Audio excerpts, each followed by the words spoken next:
పరిశుద్ధ గ్రంథములో నుండి కొన్ని విషయాలు జ్ఞాపకం చేసుకుందాం. దేవుని వాక్యములో నుండి హెస్కేలు గ్రంథం 38వ అధ్యాయం. హెస్కేలు గ్రంథం 38వ అధ్యాయం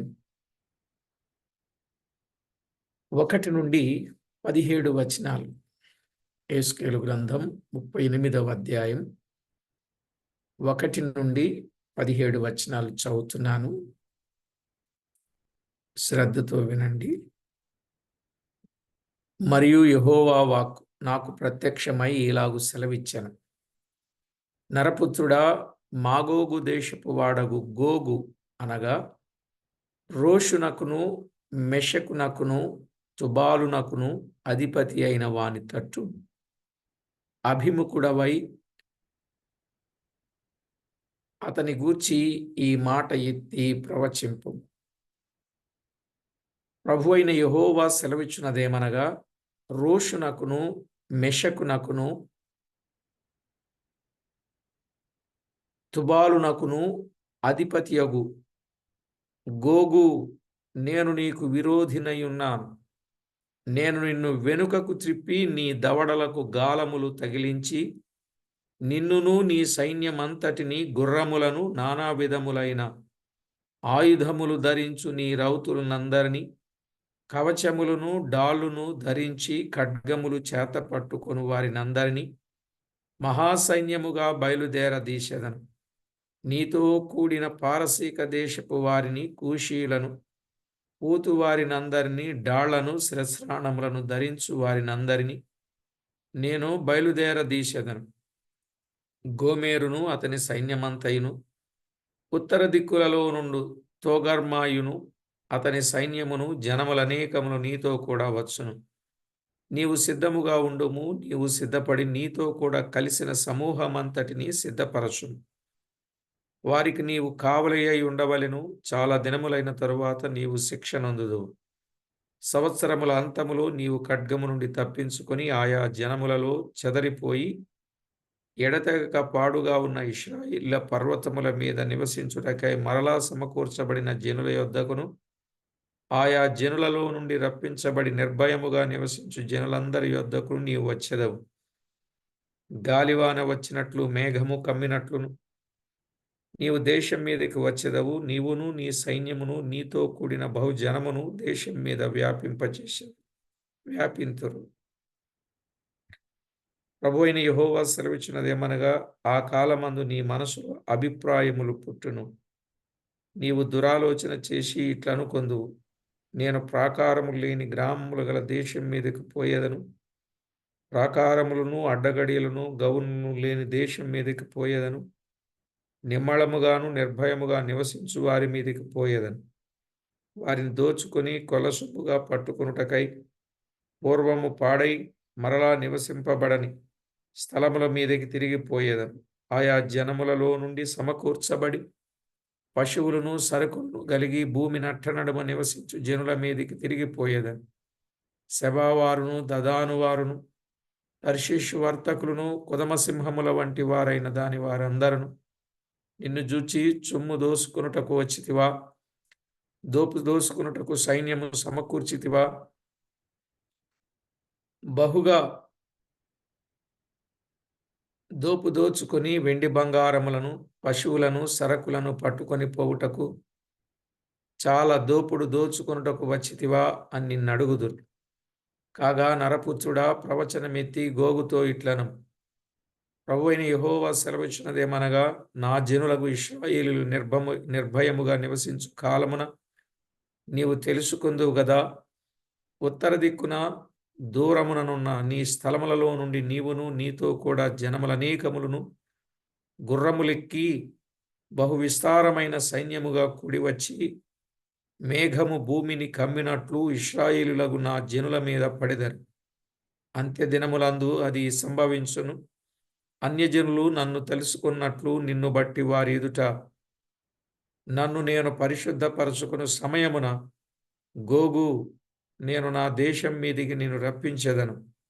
ప్రభువగు యెహోవా సెలవిచ్చినదేమనగా, నిన్ను వారి మీదికి రప్పించెదనని పూర్వమందు ఏటేటా ప్రవచించుచు వచ్చిన ఇశ్రాయేలీల ప్రవక్తలైన నా సేవకుల ద్వారా నేను సెలవిచ్చిన మాట నిన్ను గూర్చినదే గదా.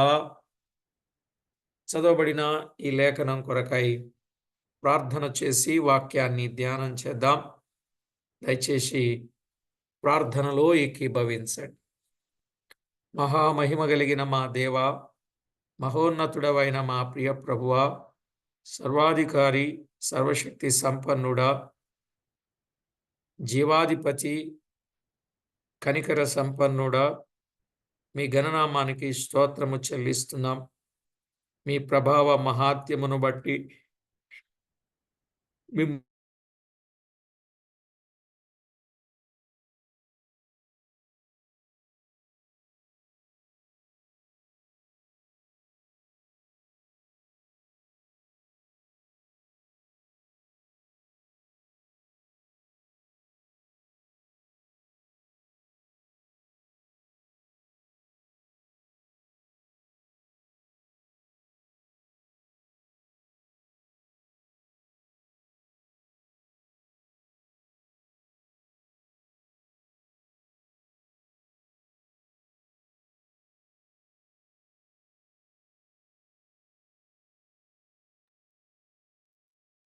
నెట్లో పోయినా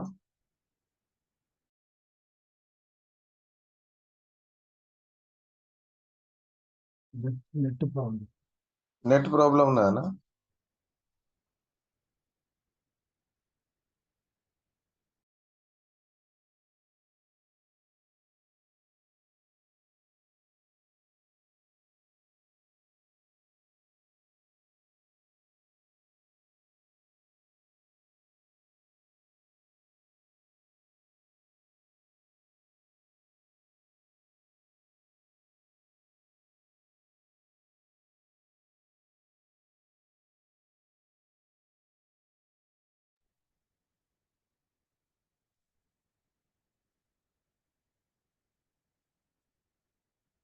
ప్రభునందు ప్రియులారా, దేవుని మహాకృపను బట్టి దేవుని వాక్యములోనున్న పరిశుద్ధ గ్రంథమైన బైబిల్లో యెహెజ్కేలు గ్రంథములో చాలా విశేషమైన విషయాలు మనం వింటూ వస్తున్నాం.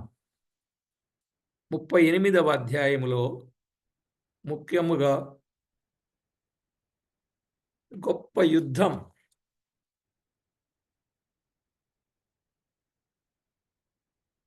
బైబిల్ గ్రంథంలో ఈ అధ్యాయములో గొప్ప యుద్ధం. ఇక్కడ 1 నుండి 17 వచనాలలో గోగు పక్షముగానున్నవారు, ప్రతిపక్షముగానున్నవారు,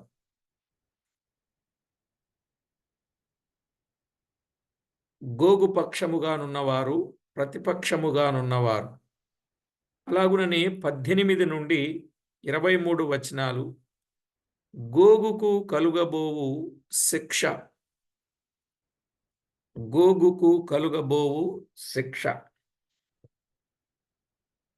తేటగా మీరు గమనించాలి, ఈ అధ్యాయములో 23 వచనాలు ఉండగా ఈ 23 వచనాలలో 1 నుండి 17 వచనాలు గోగు పక్షముగానున్నవారు, అలాగే ప్రతిపక్షముగానున్నవారు.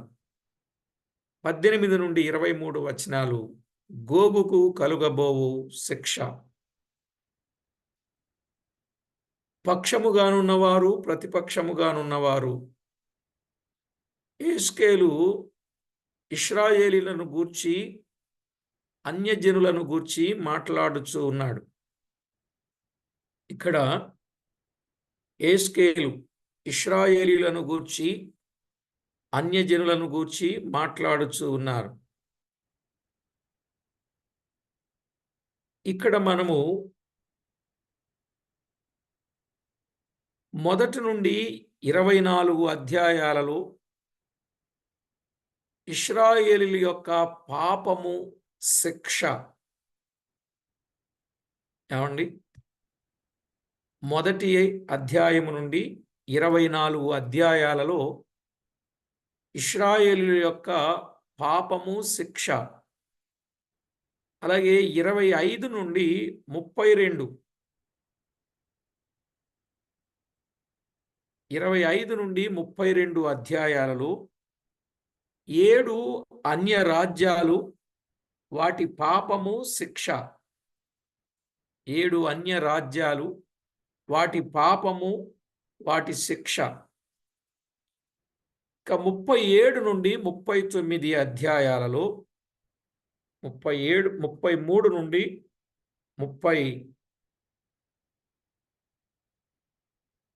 48 అధ్యాయాలు, 33 నుండి 48 అధ్యాయాలలో భవిష్యత్తులో ఇశ్రాయేలీలు పొందబోవు విమోచన మహిమ.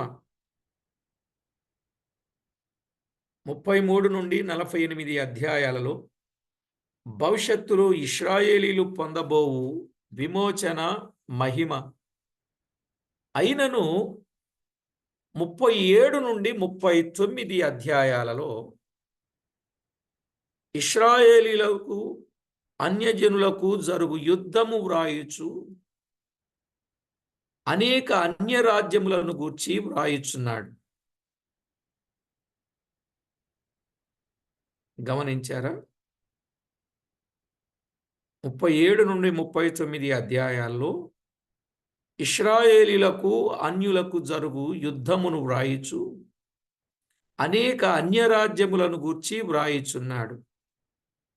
ఇందులో కొన్ని అంశములు మనకు కనబడుచు ఉన్నాయి. అదేమంటే, 1, యుద్ధమునకు బయలుదేరువారు లేక రాజ్యములు ఎవరు? యుద్ధమునకు బయలుదేరువారు లేక రాజ్యములో ఎవరు? అలాగే గోగు ఎవరు? గోగు ఎవరు? మాగోగు దేశపు వాడగు గోగు అనగా, మాగోగు దేశపు వాడగు గోగు అనగా రోషకును, మెషకు, తుబాలుకును అన్నాడు కదా 2వ వచనం. నరపుత్రుడా, గోగు దేశపు వాడగు మాగోగు దేశపు వాడగు గోగు అనగా రోషునకు, మెషకునకు, తుబాలునకు అనే మాట ఇక్కడ చూస్తున్నాం. ఆదికాండం 10వ అధ్యాయం 2వ వచనంలో ఒక మాట మనము గమనిస్తాం. ఆదికాండం 2వ అధ్యాయం 10వ వచనం.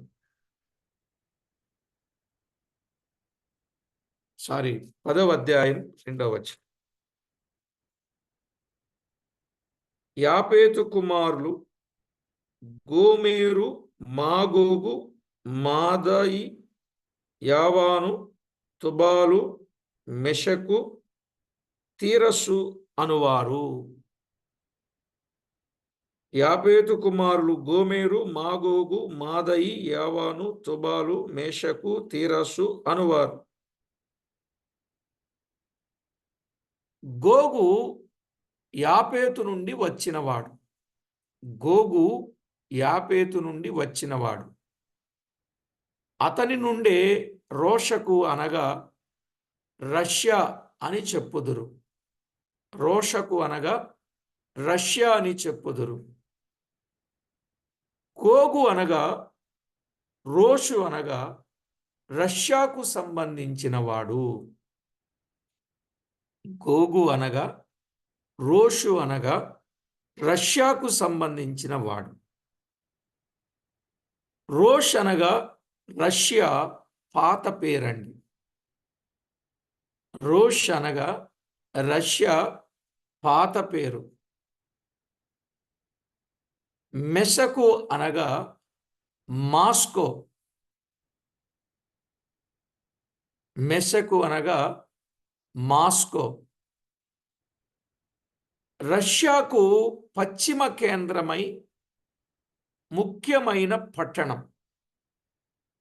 మెషకు అనగా మాస్కో, రష్యాకు పశ్చిమ కేంద్రమైన ముఖ్య పట్టణం. అలాగే తుబాలు అని మనం చూస్తున్నాం, చదువుకున్నాం. తుబాలు అనగా తుబలస్కా. తుబాలు అనగా తుబలస్కా. తూర్పు భాగమునకు కేంద్రమై, తూర్పు భాగమునకు కేంద్రము. తుబాలు అనగా తుబలస్కా.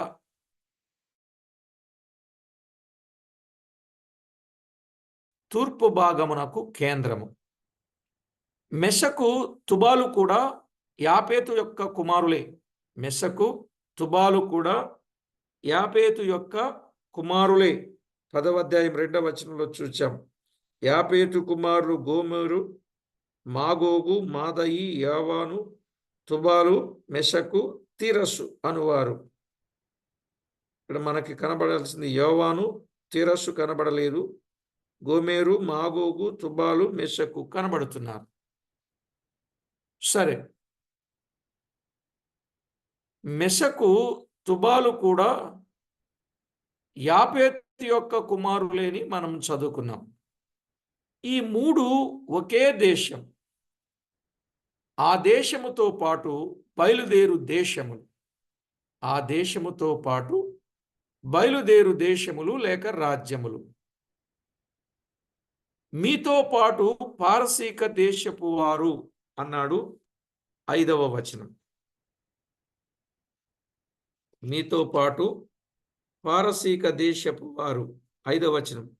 నీతో కూడిన పారసీక దేశపు వారిని, కూషీలను, పూతు వారినందరినీ, డాళ్లను, శిరస్త్రాణములను ధరించు వారినందరినీ నేను బయలుదేరదీశెదను అన్నాడు.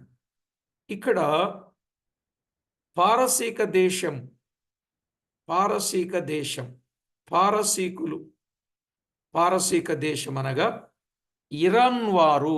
ఇరాన్ వారు పారసీకులు అంటే ఇరాన్ వారు వచ్చిరి. ఇరాను ఇప్పుడు యాపేతు మూడవ కుమారుడైన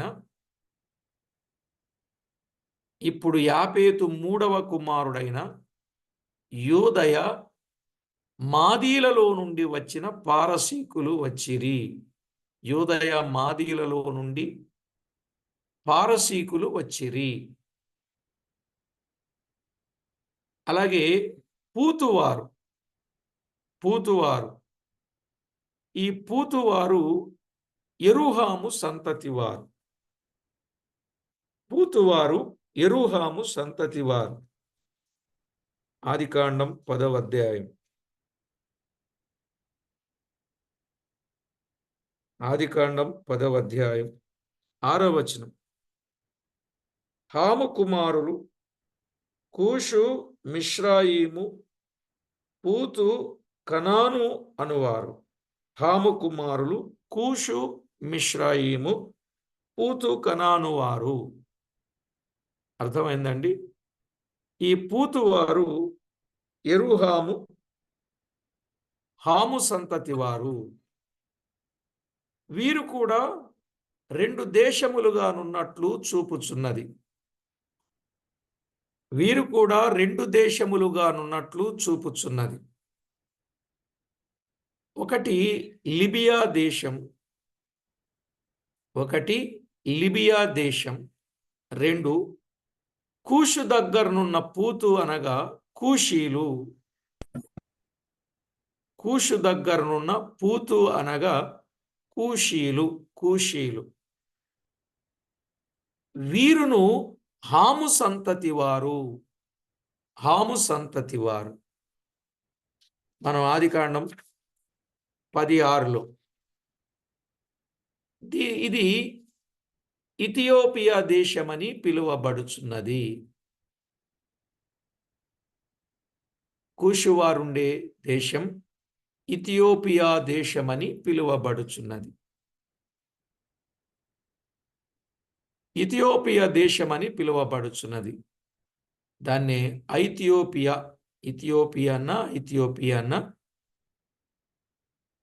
అన్న అపోస్తల కార్యాలు 8వ అధ్యాయం 27వ వచనంలో మనము ఆ మాట చూస్తాం. అపోస్తల కార్యాలు 8:27.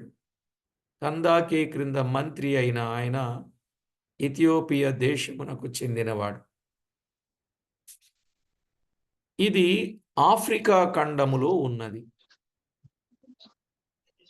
ఈ ఇథియోపియా లేక ఆఫ్రికన్లు, వీరిని నల్ల జాతి వారు అంటారు. నల్ల జాతి వారు నల్లగా ఉంటారు. కళ్ళు పళ్ళు తప్ప అన్ని నల్లగా ఉంటాయి. దేహమంతా నలుపే, అది కూడా భయంకరమైన నలుపు.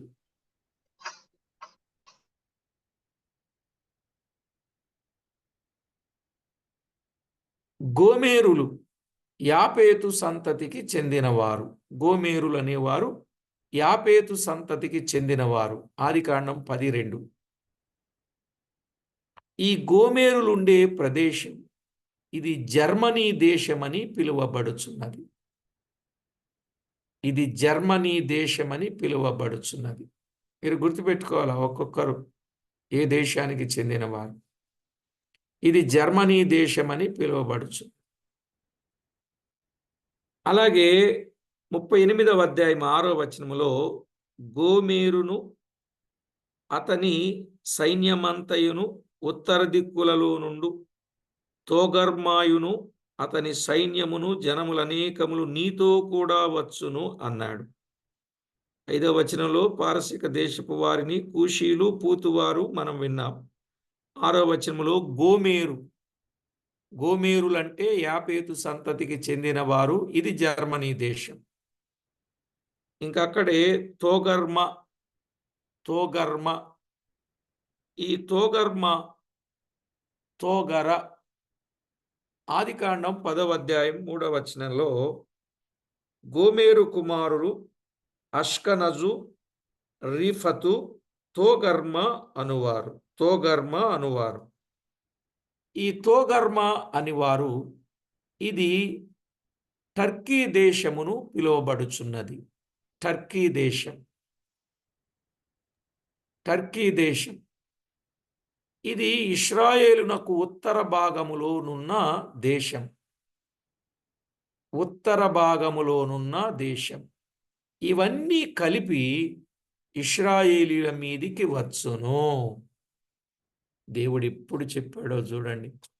ఇప్పుడు ఎవరెవరు వస్తున్నారు ఇశ్రాయేలీల మీదికి? ఎవరెవరు వస్తున్నారండి? ఇరాన్ వారు వస్తున్నారు, మాస్కో వారు వస్తున్నారు, రష్యా వారు వస్తున్నారు, లిబియా వారు వస్తున్నారు, ఐథియోపియాలు వస్తున్నారు, జర్మనీ వారు వస్తున్నారు, టర్కీ వారు కూడా వస్తున్నారు. ఇంతమంది కలిసి ఎవరి మీదకి వస్తున్నారు? ఇశ్రాయేలీల మీదకి వస్తున్నారు. మనము ఒకటి మాత్రమే విన్నాం. యుద్ధమునకు బయలుదేరువారు లేక రాజ్యములో ఎవరు అని అన్నప్పుడు ఆ గోగెవరు, మాగోగెవరు, మెషకు ఎవరు, తుబాలు ఎవరు మనం విన్నాం కదండి. పూతువారు ఎవరు, కూషీలు ఎవరు,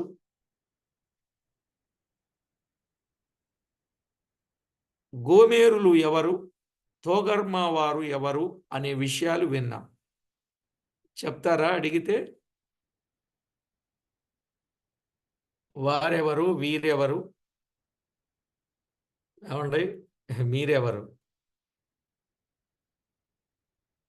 సరే, రెండవది ఈ యుద్ధము ఎప్పుడు జరుగును?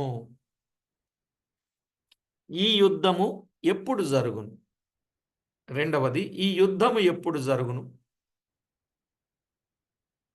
పూర్తి వివరాలైతే తెలుపబడలేదు గాని సంవత్సరముల అంతములో ఆయా జనులలో చెదరిపోయి ఎడతెగక పాడుగానున్న ఇశ్రాయేలీల పర్వతం మీద నివసించుటకై మరలా సమకూర్చబడిన జనుల యొద్దకు అన్నాడు. 8 వచనం 8, 38:8. చాలా దినములైన తరువాత నీవు శిక్ష నొందుదువు. సంవత్సరముల అంతములో నీవు ఖడ్గము నుండి తప్పించుకొని ఆయా జనములలో చెదరిపోయి ఎడతెగక పాడుగానున్న ఇశ్రాయేలీల పర్వతముల మీద నివసించుటకై మరలా సమకూర్చబడిన జనుల యొద్దకును ఆయా జనులలో నుండి వచ్చి రప్పించబడి నిర్భయముగా నివసించు జనుల యొద్దకును నీవు వచ్చెదవు అన్నాడు. 12వ వచనంలో కూడా వారిని దోచుకొని కొలసముగా పట్టుకున్నటకై పూర్వము పాడై మరలా నివసింపబడిన స్థలముల మీదికి తిరిగిపోయేదను. ఆయా జనులలో నుండి సమకూర్చబడి పశువులను సరకులను కలిగి భూమి నట్ట నడుమ నివసించు జనుల మీదికి తిరిగిపోయేదను అన్నాడు. కనుక ప్రియులారా, దైవ గ్రంథములో వ్రాయబడిన మాట మనము గమనించినట్లయితే ఇశ్రాయేలీలు క్రీస్తు శకం 70లో చెదరిపోయినట్లుగా చూస్తాం. క్రీస్తు శకం 70లో వారు చెదరిపోయారు. వారి పర్వతములు ఎడతెగక పాడుగా నుండెను. అరబ్బు రాజ్యముల వారు కొన్ని ఆక్రమించుకొనిరి. అరబ్బు రాజ్యముల వారు కొన్ని ఆక్రమించుకొనిరి. అరబ్బులంటే ఎవరో తెలుసు కదా. అయినను 1917లో వారి స్వదేశమునకు వచ్చుటకు అవకాశము ఏర్పడింది. అంటే చూడండి ఎంత టైం పట్టిందో. 70లో చెదరిపోయిన వారు 1917లో వారి స్వదేశానికి రావడానికి అవకాశం ఏర్పడింది. అప్పటి నుండి లక్షల మంది సమకూర్చబడుచున్నారు. మనం విన్నాం 1948లో వారికి స్వరాజ్యం, స్వతంత్రం వచ్చింది. వారు సమకూర్చబడిన తరువాత ఈ రాజ్యములన్నీ కలిసి ఇశ్రాయేలీల మీద ఒక్కసారిగా వచ్చినట్లు లేదు. గనుక కొద్ది కాలములోనే యుద్ధము జరగవచ్చును. బహుశా ఇప్పుడు జరిగే యుద్ధాలు ఇప్పటికీ ఇశ్రాయేలు మీద యుద్ధములు జరుగుతూనే ఉన్నాయి. ఎట్ ప్రజెంట్ యుద్ధం జరుగుతూనే ఉంది. ఒకటి రష్యాకు ఉక్రెయిన్కు యుద్ధం సంవత్సరాలైనా కూడా జరుగుతూనే ఉంది. ఇశ్రాయేలు మీద యుద్ధము చేస్తూనే ఉన్నారు. బెంజమిన్ నెతన్యాహు అసలు ఏమాత్రం వెనక్కి తగ్గడం లేదు. మాకు దేవుని అండ ఉన్నది, మీరు ఎంతమంది వచ్చినా మేము వెనక్కి తగ్గేది లేదు, మీరు ఎంతమందికి మీకు సపోర్ట్ ఉన్నా మాకు దేవుని అండ ఉన్నది అన్నట్టు వారు ముందుకు వెళ్తున్నారు. సరేలేండి, వారు ఒక్కసారిగా వచ్చినట్టు లేదు, కానీ కొద్ది కాలములలోని యుద్ధములు జరగవచ్చును. ఈ యుద్ధము ఎప్పుడు జరుగును అనే దానికి మనము ఆన్సర్ విన్నాం. ఇక మూడవది, యుద్ధమునకు ఎలాగూ వచ్చుదురు. యుద్ధమునకు వారు ఎలాగూ వస్తారు చెప్పాడు. 4వ వచనం, 38వ అధ్యాయం 4వ వచనం. యుద్ధమునకు ఎలాగూ వస్తారు, నేను నిన్ను వెనుకకు త్రిప్పి నీ దవడలకు గాలములు తగిలించి నిన్నును నీ సైన్యమంతటిని గుర్రములను నానా విధములైన ఆయుధములు ధరించు నీ రౌతులందరినీ కవచములను డాళ్లను ధరించి ఖడ్గములు చేతబట్టుకొని వారిని అందరినీ మహాసైన్యముగా బయలుదేరదీసేదను. ఎలా వస్తారు? ఆయుధములు ధరిస్తారు, కవచములను ధరిస్తారు, డాళ్లను ధరిస్తారు, ఖడ్గములను చేతబట్టుకుంటారు అని చెప్పాడు. గుర్రములు, రౌతులు, డాళ్ళు, ఖడ్గము ధరించి వచ్చేదరని ఉన్నది. 9వ వచనంలో ఏమున్నది? ఎలా వస్తారో చెప్పాడు. 9లో గాలివాన వచ్చినట్లు మేఘము కమ్మినట్లును నీవు దేశానికి వచ్చేదని అన్నాడు.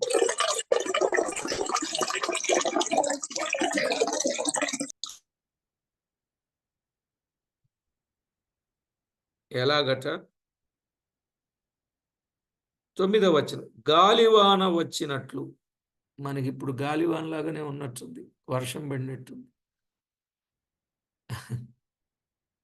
గాలివాన వచ్చినట్లును మేఘము కమ్మినట్లును నీవు నీ దేశం మీదికి వచ్చెదవు. నీవును నీ సైన్యము నీతో కూడిన బహుజనమును దేశం మీద వ్యాపింతురు. యుద్ధానికి ఎలా వస్తారో చెప్పాడు కదా. గాలివాన వచ్చినట్లు, మేఘము కమ్మునట్లు దేశం మీదకి వస్తారు. మేఘము కమ్మినట్లుగా అనగా విమానంపై ఉండవచ్చును, విమానాలపై వస్తారు. ఇప్పుడంతా టెక్నాలజీ మారిపోయింది. యుద్ధాలు భూమి మీద జరిగే యుద్ధాలు ఉన్నాయి, సముద్రంలో జరిగే యుద్ధాలు ఉన్నాయి, ఆఖరికి ఆకాశంలో జరిగే యుద్ధాలు కూడా చూస్తున్నాం. అందుకే 3 డిపార్ట్మెంట్ డ్రోన్స్ అన్నారు.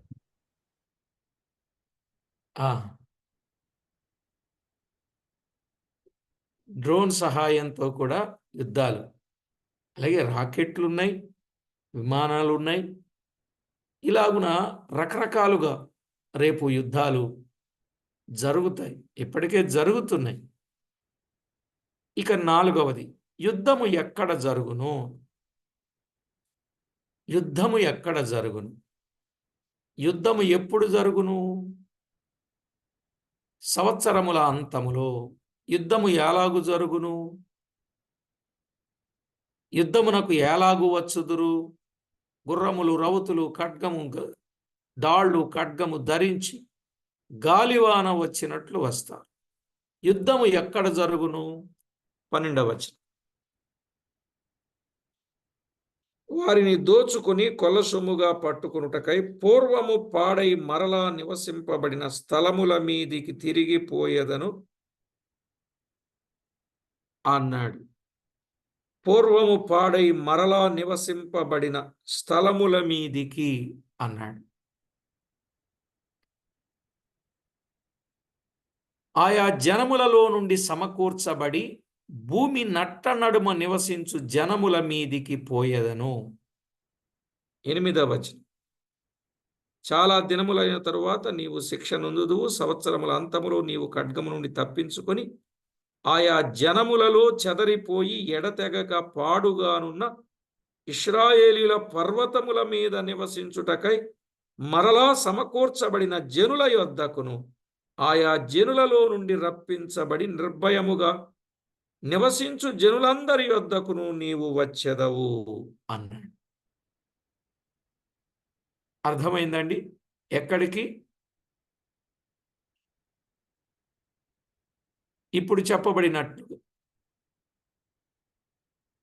ఇశ్రాయేలీల పర్వతముల మీద నివసించుటకై మరలా సమకూర్చబడిన జనముల యొద్దకు పోయేదను, అనగా ఇశ్రాయేలీల మీదికే పోయేదను, అనగా యెరూషలేము మీదకే వచ్చునని తెలియచున్నది.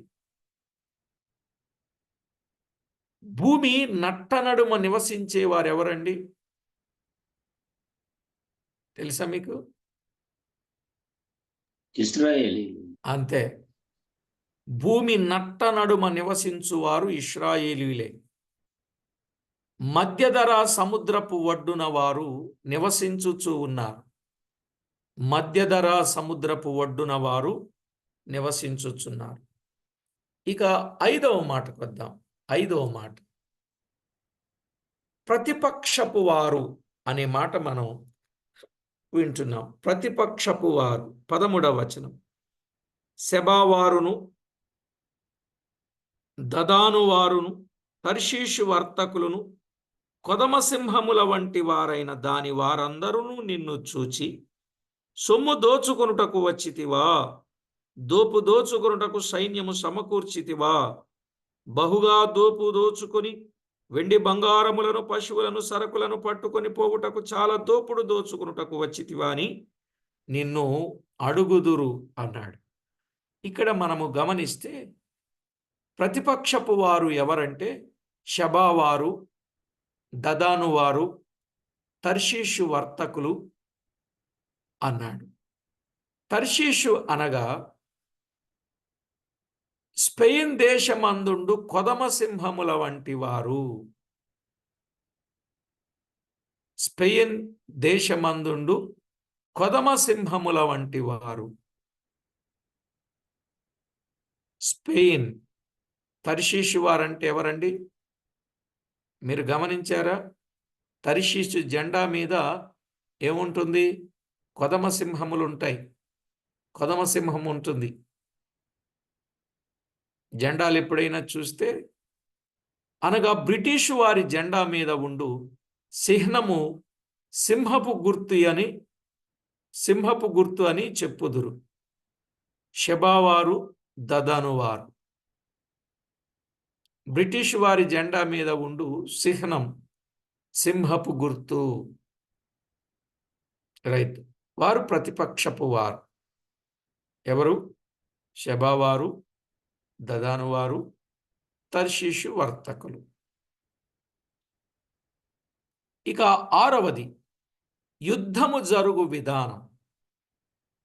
యుద్ధము జరుగు విధానం. యుద్ధము జరుగు విధానం ఎలా జరుగుద్ది? పురాతన భాషలో ఖడ్గములు, డాళ్ళు 4-5 వచనాలలో చెప్పాడు కదా. ఖడ్గములు, డాళ్ళు అన్నాడు. 4వ వచనములో ఖడ్గములు, డాళ్ళు. 5వ వచనంలో కూడా డాళ్ళు అన్నాడు. ఖడ్గము, డాళ్ళు అని చెప్పబడిన గాని ప్రస్తుతము ఆయుధములు ఇప్పుడు ఖడ్గాలు, డాళ్ళు లేవు. ఎక్కడన్నా తక్కువ. మరి ఏమున్నాయి? ప్రస్తుత ఆయుధములు బాంబులతో యుద్ధము చేయుదురని తెలుసుకొనొచ్చును. దేంతోనండి? బాంబులతో యుద్ధాలు. ఇప్పుడన్నీ మనం చూస్తున్నాం. బాంబులే. ఎక్కడ చూసినా బాంబులతో యుద్ధాలు.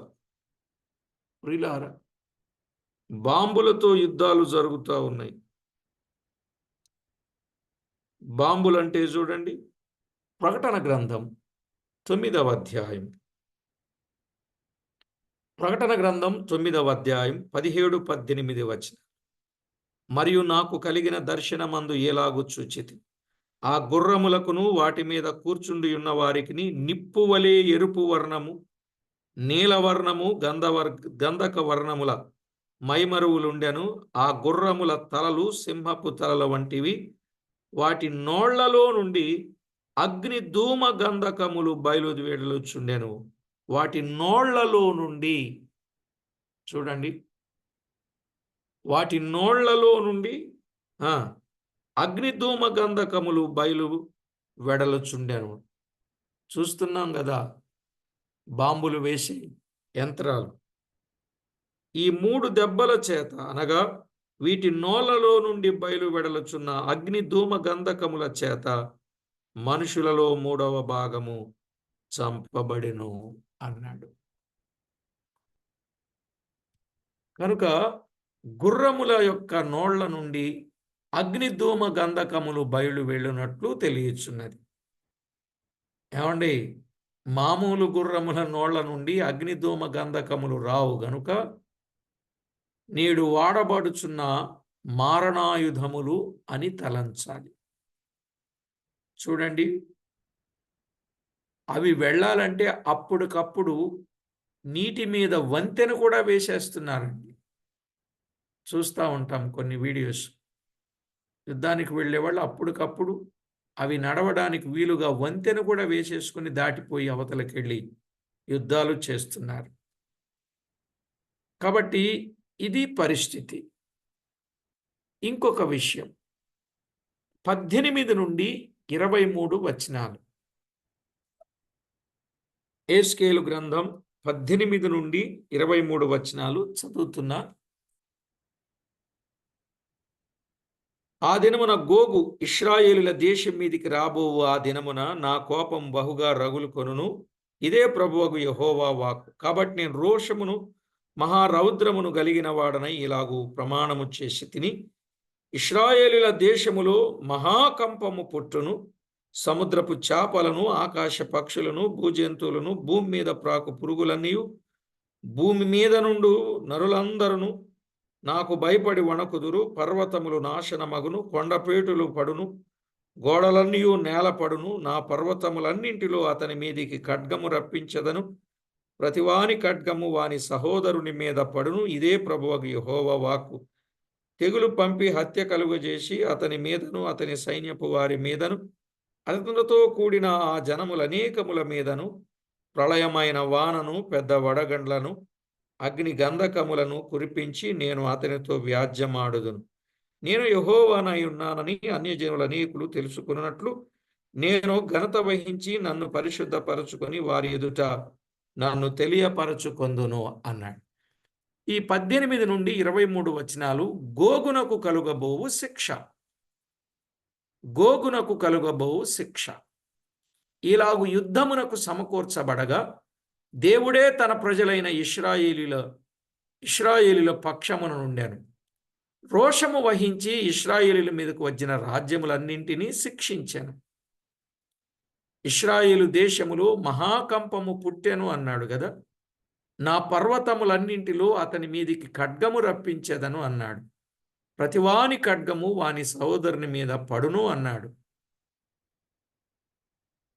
గనుక 19 నుండి 21 వచనం, తెగులు పంపించి హత్యలు కలుగచేసి అతనితో కూడిన జనులు అనేకుల మీదను ప్రళయమైన వాన, పెద్ద వడగండ్లను, అగ్ని కురిపించి అతనితో వ్యాజ్యమాడుదును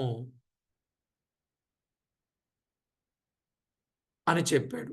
హర్మగిద్దోను యుద్ధములో ప్రభువు దిగివచ్చి తెగులు పుట్టించుట ద్వారా జనులను నశింపజేయునట్లు జకర్యా గ్రంథం 14వ అధ్యాయం 3వ వచనం 12వ వచనం.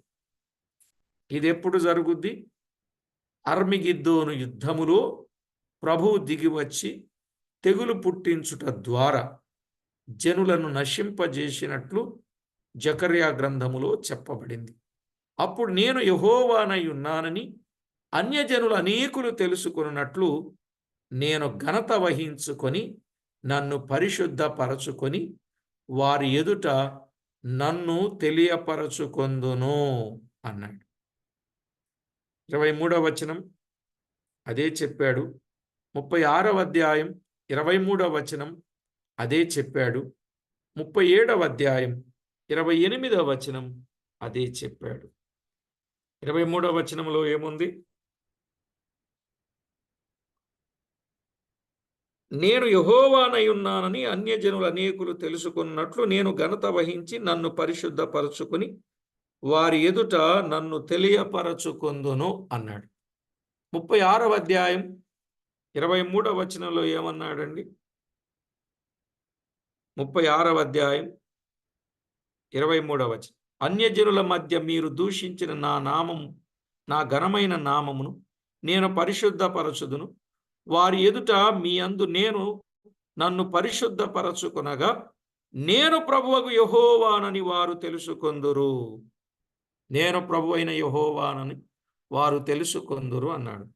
అలాగే 37వ అధ్యాయం 28వ వచనం, మరియు వారి మధ్య నా పరిశుద్ధ స్థలము నిత్యము ఉండుటను బట్టి యెహోవానైన నేను ఇశ్రాయేలీలను పరిశుద్ధపరచువాడని అన్యజనులు తెలుసుకొందురు.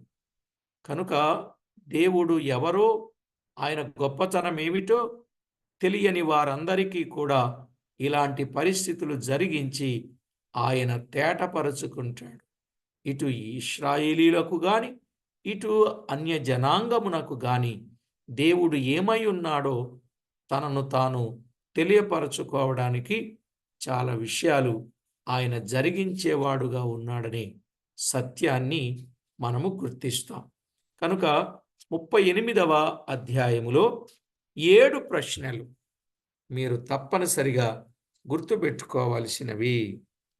1, యుద్ధమునకు బయలుదేరువారు లేక రాజ్యములో ఎవరు? 2, ఈ యుద్ధము ఎప్పుడు జరుగును? 3, యుద్ధమునకు ఎలాగు వచ్చుదురు? 4, యుద్ధము ఎక్కడ జరుగును? 5, ప్రతిపక్షపు వారు ఎవరు? 6, యుద్ధము జరుగు విధానము. యుద్ధము జరుగు విధానము. ఇక ఆ యుద్ధములో కలుగబోవు శిక్ష అని మనము గమనించాలి. కనుక ప్రియులారా, రేపు ఈ పరిస్థితుల నుండి ప్రతి ఒక్కరూ తప్పించుకొని ప్రభువుతో జీవించాలి. అందుకే చెప్పాడు, ఎవని మనసు ఆయన మీద ఆనుకుంటుందో వారిని పూర్ణ శాంతి గలవారుగా కాపాడుతాడు. ప్రియులారా, బైబిల్లో యుద్ధాలున్నాయి, కుటుంబంలో యుద్ధాలున్నాయి, సంఘాల్లో కూడా యుద్ధాలున్నాయి. నిజమా కాదా? ఎక్కడే గాని యుద్ధము లేకుండా ఉండాలంటే మనము ప్రభువుని ఎరిగిన వారముగా, ప్రభువుకు మహిమకరంగా ఉండాలి. ప్రభువుని ఎరగకే కదండి, ప్రభువుకు ఎరగకే కదా, ప్రభువుని ఎరుగకే కదా. మీరు ఆలోచన చేయండి. ఇప్పుడు దెబ్బలాడుకునే వాళ్ళు అటు హిందువుడు ఇటు క్రైస్తవుడు అనుకోండి, వీళ్ళిద్దరికీ అటు హిందూ ధర్మము కానీ ఇటు దైవ ధర్మము కానీ తెలిసి దెబ్బలాడుకుంటున్నారా, తెలియక దెబ్బలాడుకుంటున్నారా?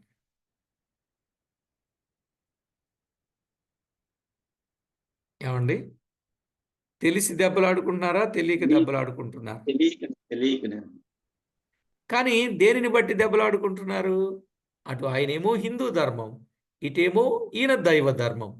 వీళ్ళకి నిజంగా పూర్తిగా ఈ ధర్మాలు తెలిస్తే వారు దెబ్బలాడుకునే వాళ్ళు. ఆయన ధర్మం ఆయన ప్రకటించుకుంటూ వెళ్ళిపోతాడు, ఈయన ధర్మం ఈయన ప్రకటించుకుంటూ వెళ్ళిపోతాడు. అంతే.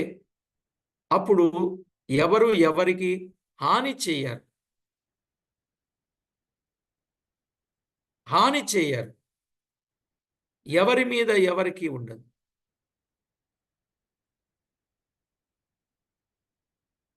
ఏది నిజమో ఏది సత్యమో ఎరిగిన వారు సత్యాన్ని అనుసరిస్తారు. దేవుడు ఎవరో ఆయన బయలుపరచుకోవడానికి కొన్ని పరీక్షలు జీవితంలో ఎదురవుతాయి. జాగ్రత్త పడి దేవునికి మహిమకరంగా జీవించాలి. కనుక ఏది ఏమైనా, ఏమండి, యుద్ధాలు లేకుండా మనలను మనము కాపాడుకోవడం ఎంతైనా మంచిది. ప్రార్థన చేసుకుందాం. మహాగణుడవైన మా దేవ, సర్వాధికారి అయిన మా ప్రియ ప్రభువా, మీకు స్తోత్రములు. గోగు మాగోగు వారి సంగతులు, ఇంకా మిగిలిన వారి సంగతులు తేటగా మేము వినగలిగాం. మా ప్రభువా, ఏది ఏమైనా యుద్ధము జరగబోతుంది, కొన్ని యుద్ధాలు జరుగుతూ ఉన్నాయి. మా ప్రభువా, నీ పిల్లలైన వారిని పూర్ణశాంతి గల వారినిగా కాపాడచారు. ఎందుకంటే మిమ్మల్ని ఆశ్రయించి మిమ్మల్ని ఎరిగిన వారుగా ఉండుటను బట్టి మీరు క్షేమస్థితిని కలిగించే దేవుడవైనందుకు స్తోత్రాలు. మీ పిల్లలు ఎలాగున మీకు మహిమకరంగా ఉండాలో అలాగున వారు మీ అడుగుజాడలలో నడచుటకు సిద్ధపరచండి. కుటుంబాలలో క్షేమం, సంఘాలలో క్షేమం, వ్యక్తి హృదయములో క్షేమం మీరు కలుగజేసి మహిమ పొందుతారని వేడుకుంటూ, చేరివచ్చిన ప్రతివారు, మీ వాక్యాన్ని విన్న ప్రతివారు దీవెనకరంగా, మేలుకరంగా, మీకు మహిమకరంగా జీవించడానికి సిద్ధపరచమని కోరుచు, మా ప్రభువైన యేసు క్రీస్తు అమూల్యమైన నామమున స్తోత్రము చెల్లించి స్తుతించి ప్రార్థించి మిక్కిలి వినయముగా బ్రతిమలాడి వేడుచూ ఉన్నాం మా పరమ తండ్రి. ఆమేన్.